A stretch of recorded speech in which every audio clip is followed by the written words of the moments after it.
a bicicleta é um importante veículo de transporte em vários países da Europa. Na Holanda, Inglaterra ou Alemanha, por exemplo, os ciclistas fazem parte do trânsito cotidiano.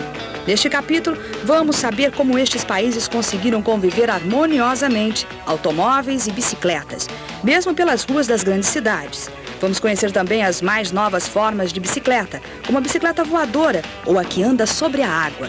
Confira agora.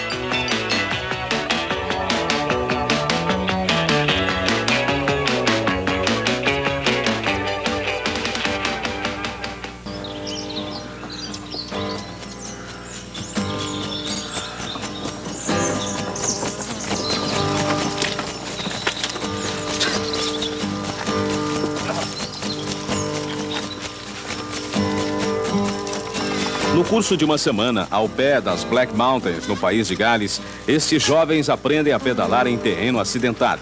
Eles pertencem à escola de mountain bikes para ciclistas de alto nível.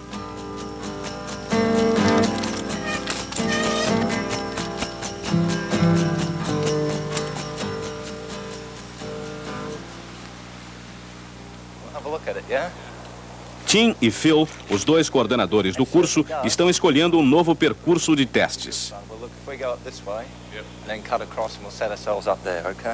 Eles acharam este solo suficientemente escorregadio, mas sobem até uma saliência no alto do morro para observar lá de cima.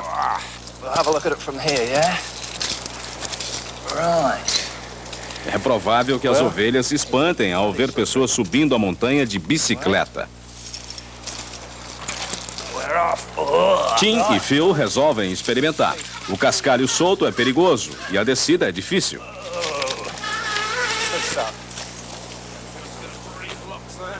Enquanto Tim e Phil continuam procurando, o grupo que ficou lá embaixo aproveita para brincar. Deixa eu me livrar desses loucos. Descer uma rampa, entrar na água e se refrescar parece bom para quem suou pedalando em um terreno acidentado. O ciclista fica molhado, mas os rolamentos estão secos, graças às suas duas camadas impermeabilizantes.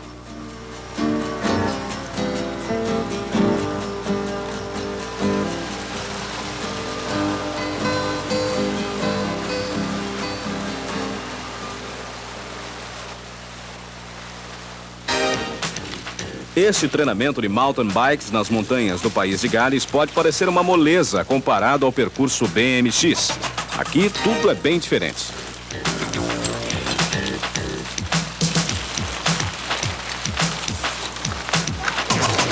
Talvez esse tipo de acrobacia não passe de um modismo e dure pouco.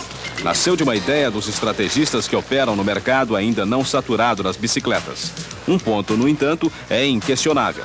Eles efetivamente transformam o ciclismo numa atividade esportiva das mais emocionantes.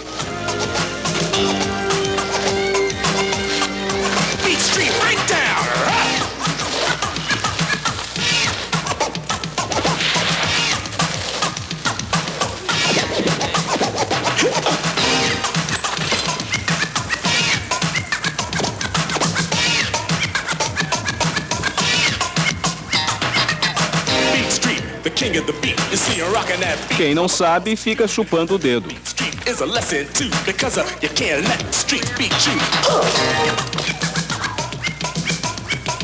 Gostou, brother?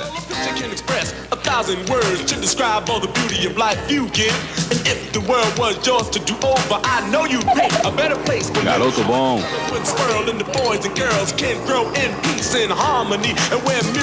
É isso aí.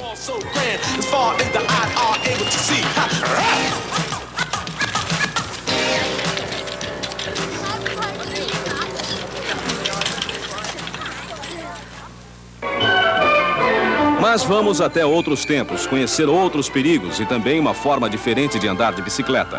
Este é o circuito do Palatinado, na Alemanha. Uma corrida de rua típica dos anos 50.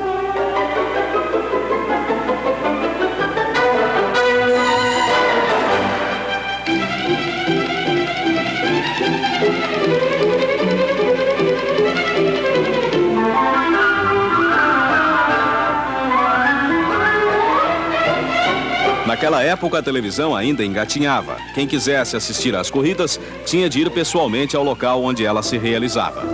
As localidades com melhor infraestrutura eram as escolhidas como etapas a serem cumpridas, ou como paradas para contagem de tempo, ou ainda como pausas para o almoço. Não era tão maravilhoso assim o motivo que fez esta gente pedalar desse jeito. Apenas o blusão de vencedor como prêmio e a foto com a coroa de louro saindo em todos os jornais. De qualquer modo, isso coloca o vencedor entre os grandes ciclistas alemães, como Rudolf Volk, que venceu a Volta da Alemanha em 1927, como Hermann Busse, vencedor em 1930. Mas quem se lembra ainda destes outros? Rudi Altig, campeão no fim da década de 50. Entre suas brilhantes vitórias também a de Nürburgring, em 66. Em 64, ele já tinha ganho o blusão amarelo na Volta da França. Junto a Hennes Jürkemann e a Karl-Heinz Kund, ele foi responsável por uma verdadeira febre ciclística. Essa mesma febre ainda hoje atinge um grande número de adeptos de ambos os sexos. Nos últimos anos, as moças também vêm despontando como grandes corredoras, como Sandra Schumacher, que conquistou a medalha de bronze em Los Angeles em 1984. Porém, antes de alcançar a vitória, é preciso suar muito. Para Sandra Schumacher e seus companheiros de treino, isto significa dar a volta pela cidade de Stuttgart diariamente. As moças percorrem cerca de 60 quilômetros e os rapazes frequentemente chegam a pedalar mais de 100. Essa etapa é precedida de uma preparação elaborada de acordo com os mais rigorosos preceitos da medicina desportiva. Não basta às ciclistas do sexo feminino ter bom condicionamento e a habilidade apenas nas subidas. Elas também se preparam para saber fazer partidas rápidas. Vamos conhecer uma outra forma de ganhar prêmios. Correr durante 6 dias dentro de um pavilhão barulhento e enfumaçado. Na primeira destas provas, realizadas em Birmingham, na Inglaterra, no ano de 1875, ciclistas correram num velódromo, provando assim a resistência dos novos modelos. Nos Estados Unidos, estas apresentações se transformaram em uma modalidade esportiva que logo conquistou adeptos também na Alemanha.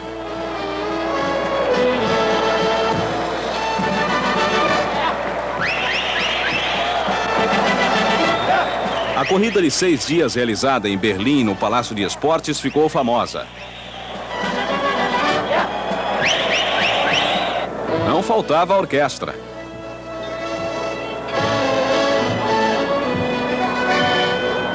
145 horas corridas.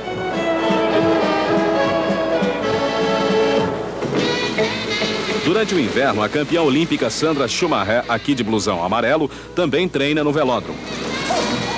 Nestes treinos, ela procura principalmente obter resistência, melhor aproveitamento na largada e aprimorar a tática de corrida em equipe. Hoje, ela primeiro experimenta uma bicicleta de pistas com pequena roda dianteira e guidão em forma de chifre, patrocinada por um comerciante de Stuttgart. Sem o patrocínio, o esporte de alto nível dificilmente teria como se manter. Por falar em propaganda, a Volta da França se tornou, sem dúvida, um dos maiores eventos promocionais em competições esportivas. A primeira foi disputada em 1903.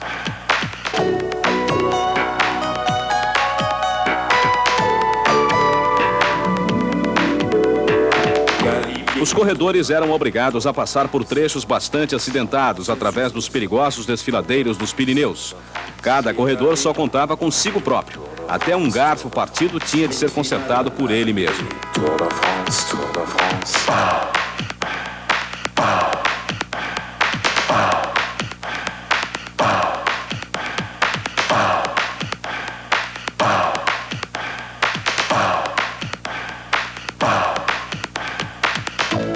Quando um desses heróis às estradas botava a língua de fora, os torcedores prestativos iam em seu socorro. Se um juiz visse isso, o corredor perdia pontos na certa. Uma mancha na história das grandes corridas apareceu com o doping, a ingestão de estimulantes químicos para que o corredor, de forma artificial, não sentisse a fadiga.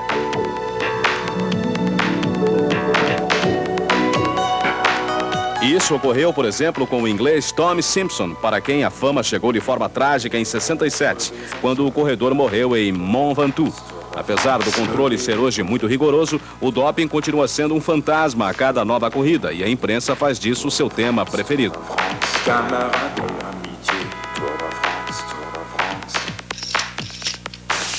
Mesmo sem o uso do doping, as corridas ciclísticas não estão livres de outros perigos. Lá no alto, acima do lago de Como, na Itália, está a capela de Madonna del Ghisallo, local de peregrinação de ciclistas italianos e de outras nacionalidades. Aqui se tem a sensação de estar num museu. Por toda parte, bicicletas dos mais famosos corredores, como a de Fausto Coppi e de Gino Bartali. Também se vêem aqui as flâmulas e bonés de várias equipes profissionais da Europa.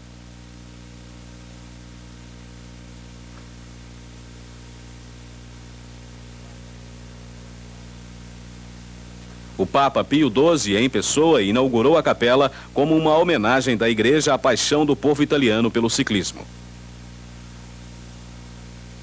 Mas em local de destaque se encontra uma grande placa em homenagem aos incontáveis ciclistas, famosos ou anônimos, que pagaram com a vida o seu amor pelo ciclismo. Tombados em plena estrada, perseguindo um sonho de glória.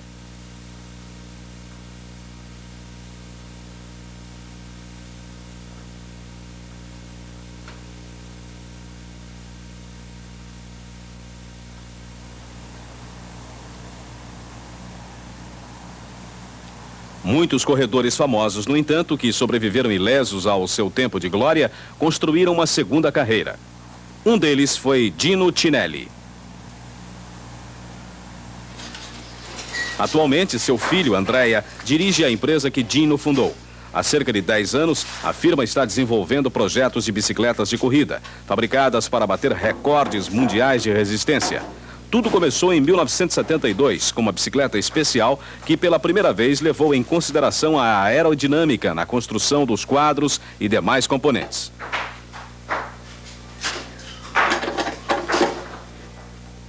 Em 72, o corredor Ole Ritter fez mais de 48 km por hora no ar rarefeito da cidade do México. Orgulhoso, Andrea, filho de Gino Cinelli, fala sobre seu trabalho. Vou então lhes falar sobre a evolução do guidão em nossa bicicleta de corrida. Aqui vemos uma série destes guidões para corridas em velódromos e em estradas. Construímos este protótipo aqui em 1983 e ele já mostra um guidão em forma de chifre, específico para a posição sentada. Este é o nosso modelo mais recente, com o qual a nossa seleção nacional venceu o campeonato em velódromo. Esta forma especial de guidão faz com que as articulações dos punhos do ciclista sejam poupadas. Enquanto il corridore si distende sulla bicicletta e forma una linea perfetta dalle spalle, avambraccio, polso e... Ele, inclusive, evita que os ciclistas flexionem os punhos para dentro, o que, aliás, é muito comum. O guidão do futuro segue o mesmo princípio, só que é moldado em fibra de carbono, um material extremamente leve e ainda mais aerodinâmico. Evidenziato sul piano aerodinamico e sul design, però tendenzialmente ha le stesse caratteristiche del guidão.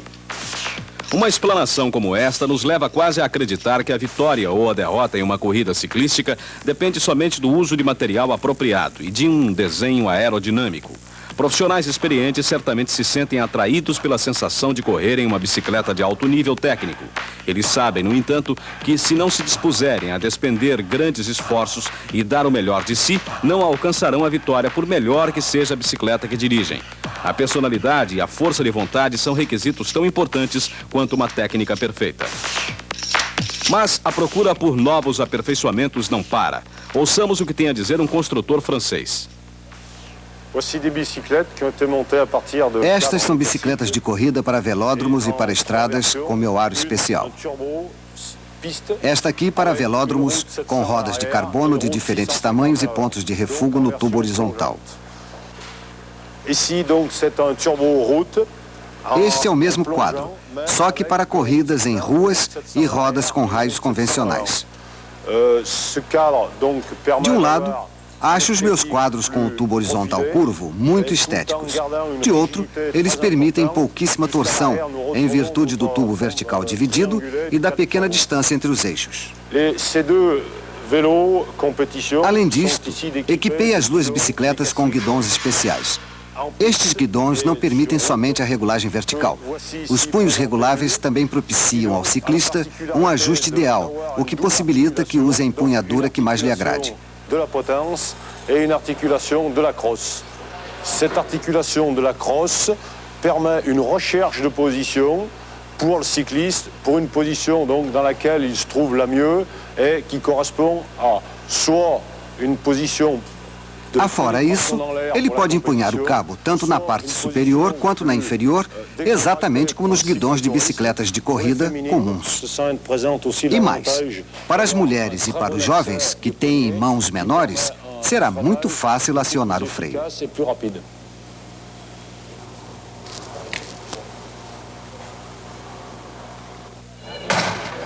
Manhã de domingo, numa província belga, foi dada a partida para o Campeonato Mundial de Cross.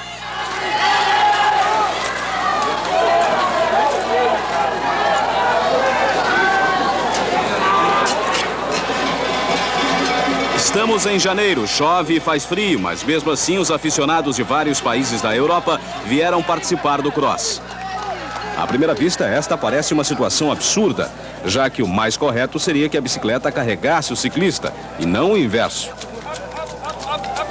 A cada 3 voltas, os ciclistas trocam de bicicleta, pois sem a camada de lama, serão 3 quilos a menos para carregar. Ao ser escolhido pelos organizadores, o trajeto ainda estava coberto de neve. Um grande número de pessoas, inclusive os ciclistas, se perguntam o que esta corrida tem a ver com o cross, já que durante 70% do percurso, a bicicleta precisa ser carregada nos ombros. O corredor alemão Klaus-Peter Thaler, que detinha o título de campeão mundial naquela época, desistira de participar da prova após uma volta para reconhecer o terreno. Vendo estas imagens, conseguimos entender sua decisão. Uma destas bicicletas de cross pesa cerca de 10 quilos. Ela se diferencia da bicicleta de passeio por uma maior distância entre os eixos e por pneus e freios mais resistentes que funcionam mesmo em terrenos cobertos de lama. Após esta batalha na lama, os participantes já se dão por satisfeitos por chegar ao fim da prova, não se importando com a colocação.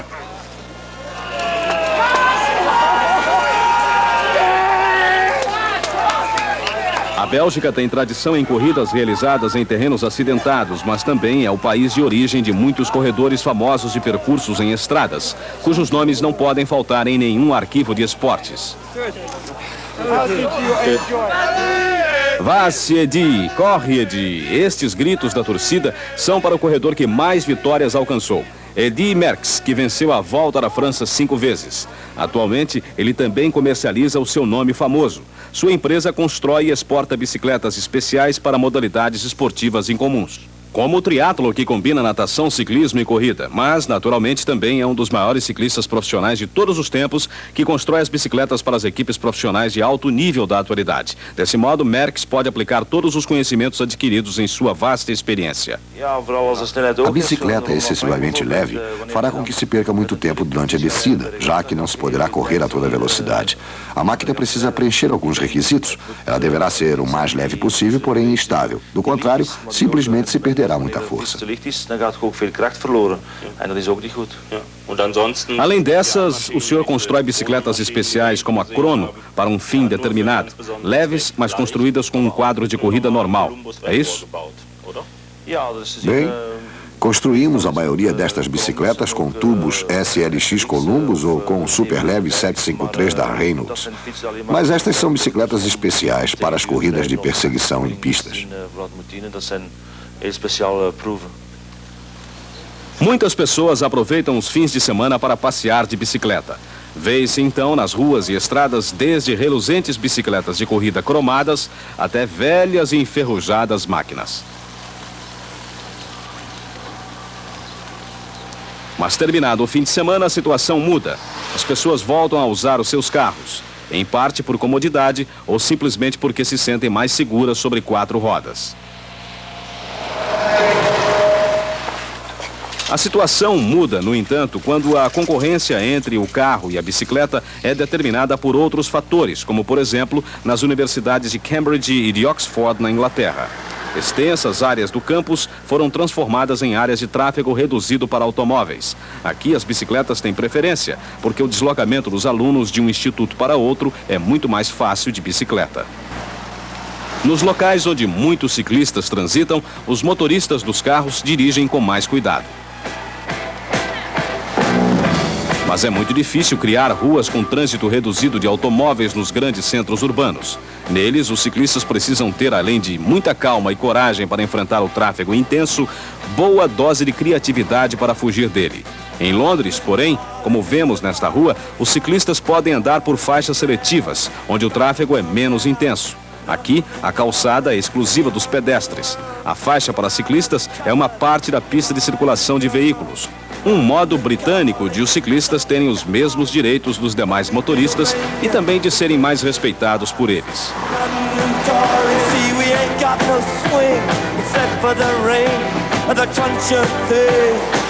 Em lugares onde o planejamento no trânsito pôde começar da estaca zero, as ruas foram construídas de modo a permitir que os direitos dos carros e das bicicletas fossem mais iguais. Um exemplo é Stevenage, uma cidade satélite surgida depois da guerra nas vizinhanças de Londres. Aqui não houve o menor problema em, desde o início, separar as pistas para os ciclistas das pistas para os automóveis e construí-las em diferentes níveis. Portanto, o traçado da rede viária destinada aos ciclistas é totalmente diferente da usada pelos motoristas de automóveis.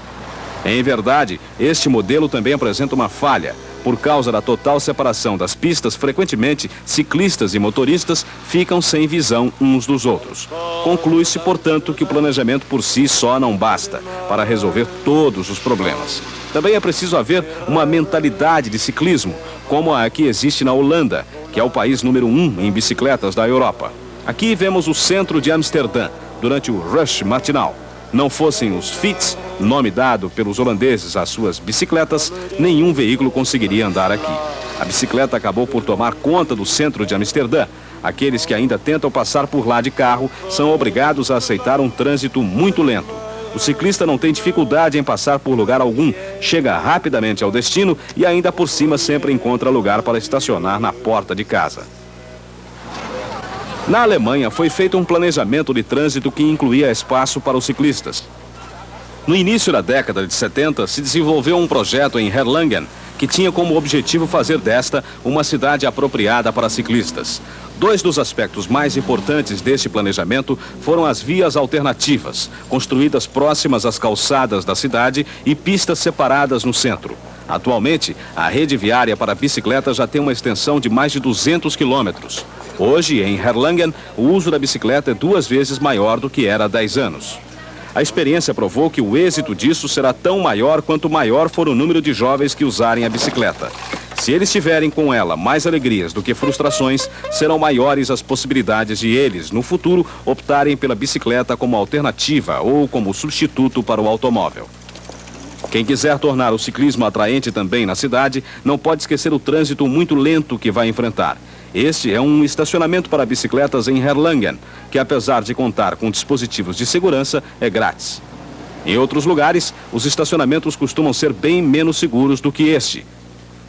A placa sugerindo cuidado contra roubos, mas parece uma piada. Os cerca de 2 milhões de furtos de bicicletas que ocorrem anualmente na Alemanha talvez pudessem ser evitados com a adoção destes depósitos, também gratuitos. Eles, porém, ainda se encontram em fase experimental e em quantidade reduzida.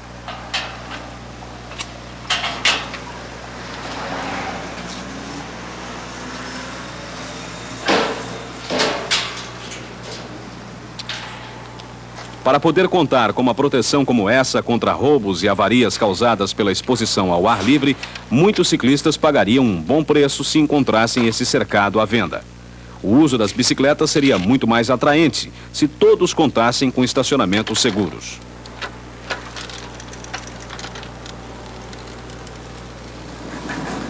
Muito importante também seria a implantação de rede de assistência técnica como a que existe para os automóveis. Seria bom um lugar onde as bicicletas fossem consertadas, não apenas por profissionais, mas onde os adeptos do ciclismo pudessem usar as próprias ferramentas. Essa ideia não traria nenhum prejuízo para as oficinas, pois no começo seria sempre preciso contar com técnicos para consertar as bicicletas. Pelo contrário, a relação entre os clientes e os comerciantes se estreitaria a cada nova consulta, aumentando o faturamento das lojas. Inevitavelmente, muitos fregueses continuariam a deixar suas bicicletas para o conserto, pois afinal, nem todos os ciclistas têm vocação para mecânicos. Até mesmo para os amadores mais talentosos, alguns detalhes do funcionamento da bicicleta são muito complicados.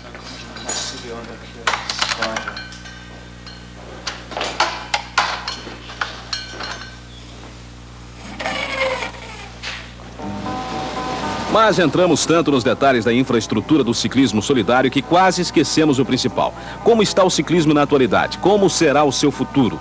Os avanços da técnica certamente vão prosseguir. O futuro da bicicleta será determinado por seu uso no dia a dia, o que vai motivar transformações. Ciclovias são a melhor forma para incentivar o uso da bicicleta e fazer dela o melhor meio de transporte em pequenas distâncias, sobretudo nas áreas de tráfego intenso. Nestes projetos, há vários aspectos a considerar e seus defensores precisarão de uma boa dose de persistência para tentar mudar o tratamento dado ao ciclismo. Aqueles que acham que há mais a ser feito podem facilmente ajudar. Basta que eles mesmos usem mais intensamente a bicicleta. Não há dúvida, porém, que muitos obstáculos precisarão ser transpostos antes de uma cidade se tornar efetivamente mais apropriada para ciclistas. Mas isto não é razão para desanimar e muito menos para desistir. Sigam o exemplo deste aqui. Ele acredita.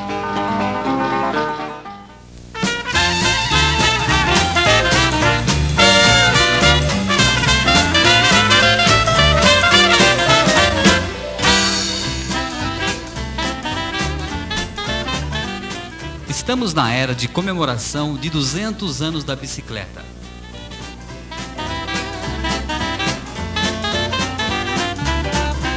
Para nós ciclistas, fãs da bicicleta e mais genericamente para todos aqueles que gostam de ciclismo, sob qualquer forma que seja, é um ano de comemoração.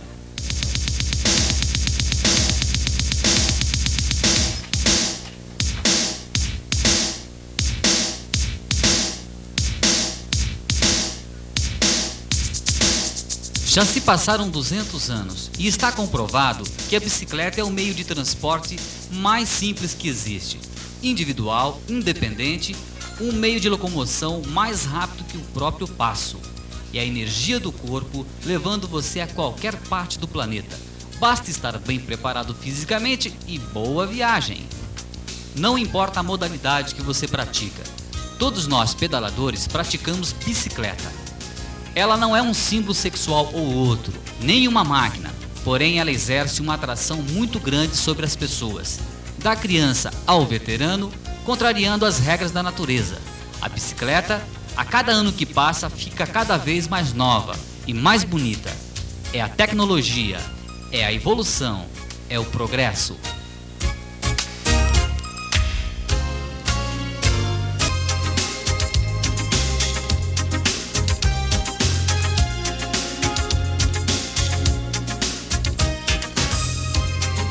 Graças à moderna indústria, a bicicleta é cada vez mais leve, resistente e veloz. Uma brilhante vitória para a máquina que melhor uso faz da energia humana.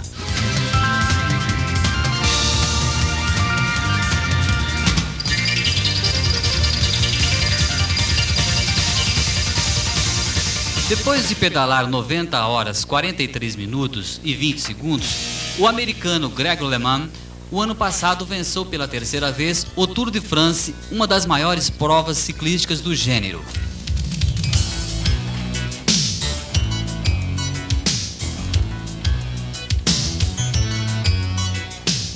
Realizada há 86 anos, no mês de julho, a competição costuma reunir cerca de 200 de esportistas de todo o mundo para percorrer 3.420 quilômetros, divididos em 23 etapas.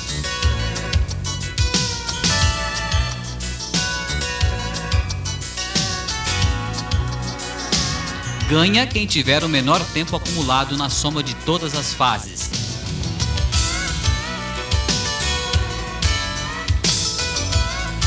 Para LeMond foi uma questão realmente pessoal.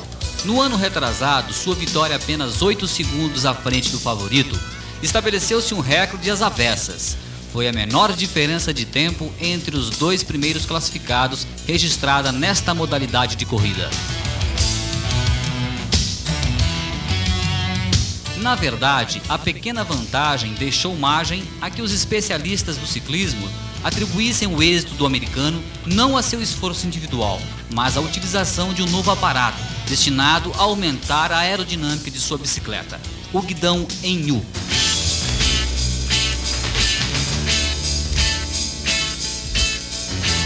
Já que estamos falando em Tour de France, que é uma das provas mais conhecidas no mundo, vamos abrir espaços para mostrar o ciclismo de nossa região.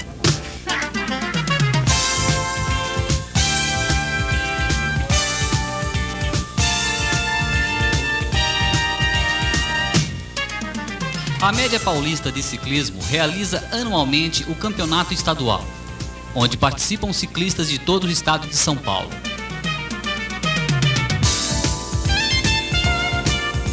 As provas são realizadas aos domingos e são disputadas em todas as categorias.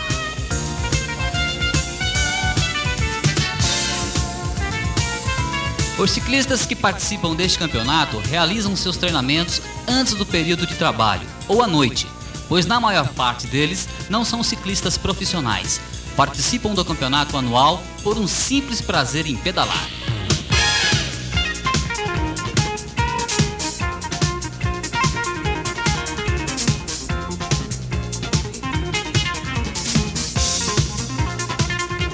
Anualmente, com a participação de vários ciclistas, está se tornando famoso e já conhecido o cicloturismo.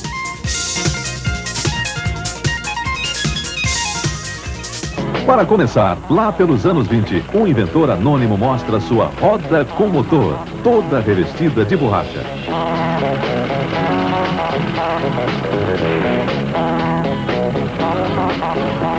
Bem, agora vai.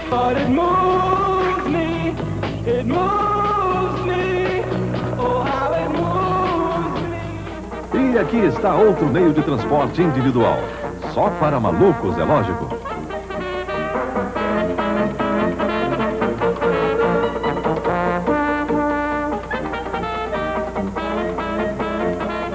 Já pensaram se isso virasse um meio de transporte?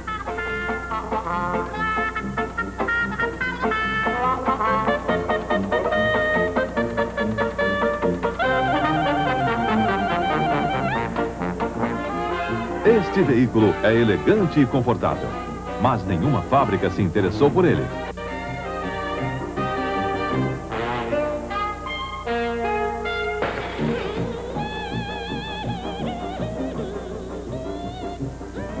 Um executivo a caminho do trabalho.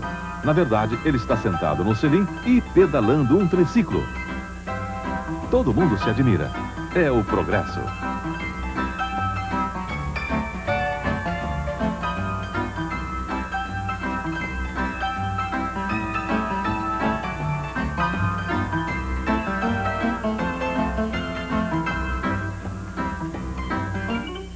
Novidade nos anos 20. Patins motorizados.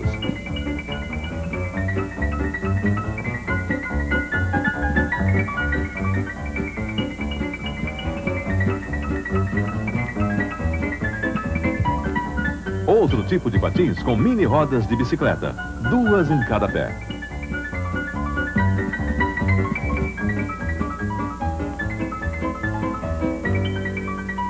Mas tinha que ser atleta.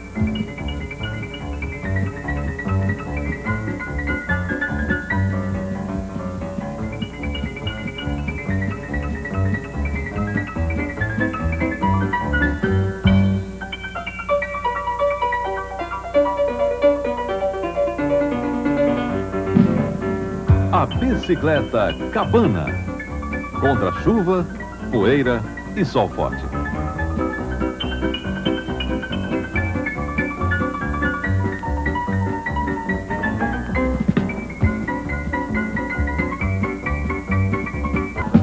A incrível bicicleta Canguru.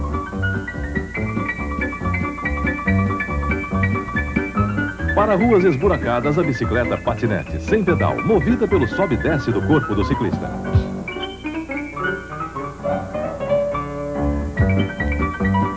Esta é mais para o livro dos recordes do que para meio de transporte. Era conhecida como quebra-coluna. O problema é pedalar 1-2 horas assim. A bicicleta motorizada para quem tem filhos pequenos.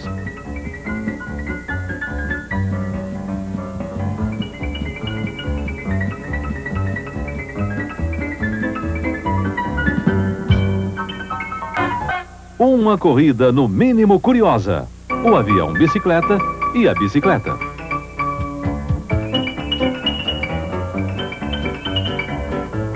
Tráfego congestionado dá nisso. Um modelo muito especial, tipo disco voador. Os testes finais. E tudo pronto para o voo histórico.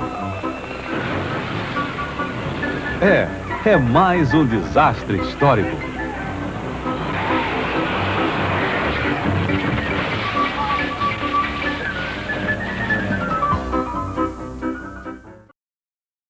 A bicicleta é feita de ouro e platina e tem detalhes em diamantes e outras pedras preciosas. O comprador desta joia não quer revelar o nome, mas já se sabe que ele vai encomendar mais 30 bicicletas iguais a esta. Teve gente que acabou se encantando muito mais com uma máquina simples, que só está aqui no Salão do Automóvel como peça de decoração. O que é que te chamou mais a atenção, a bicicleta ou o carro? A bicicleta. Foram os belgas que inventaram este jogo. Nele são exigidos habilidade e perfeito toque de bola, como no futebol. Mas nunca se pode colocar os pés no chão. São 2 jogadores de cada lado. E vamos lá. Perna pra que te quero. É preciso muito controle com a roda e muito braço para fazer gols em chutes fortes. Ou melhor, em rodadas fortes. O que diria o nosso velho Leônidas da Silva, o inventor da bicicleta? Ou melhor, o inventor do gol de bicicleta? Sem pedais, andar só com impulso, fazer curva nem pensar. Um francês inventou esse modelo em 1790 e deu o nome de Celerípedes. Mas logo depois um alemão alterou o desenho, deu movimento à direção e ela virou Draisiana. O nome biciclo, os pedais e os aros como são hoje só apareceram no fim do século XIX. Elas rodaram o mundo e foram mudando. A redinha servia para proteger as saias e os longos vestidos das moças da década de 40. E o que dizer desses faróis e das buzinas? A preocupação do colecionador é conseguir um museu para guardar as mais de 2.000 peças que ele juntou em 12 anos de pesquisa. É só termos o espaço físico, nós teremos condições praticamente imediatas de estar montando esse museu, porque o acervo está todo aqui, já existe. Cada marca na bicicleta conta um pouco da história do dono, e história é o que não falta nessa exposição. As bicicletas foram úteis para ajudar no deslocamento de soldados nas 2 guerras mundiais. Esse modelo, por exemplo, saltava com os paraquedistas japoneses dobrada dentro de uma mochila. Em 200 anos de evolução, a bicicleta só não saiu de moda. E hoje a moda é mountain bike. A última grande descoberta foi a fibra de carbono, um material muito mais leve e resistente que o aço. Essa daqui pesa só 7 quilos. Para quem não é atleta, fica bem mais fácil na hora de carregar. Corpo ao vento, pensamento solto pelo ar. Para isso acontecer,